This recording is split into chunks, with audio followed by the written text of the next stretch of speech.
Indian investors ने आज 14,000 करोड़ का प्रॉफिट बुक किया, वो भी सिर्फ एक न्यूज की वजह से।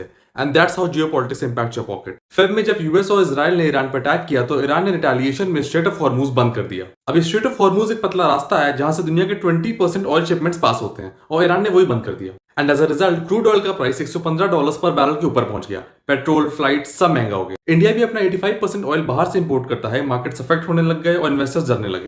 फिर जब कल ट्रंप ने कहा कि हम वॉर 2 हफ्ते के लिए रोक रहे हैं, तो ईरान ने भी स्ट्रेट ऑफ हॉर्मूज खोल दिया।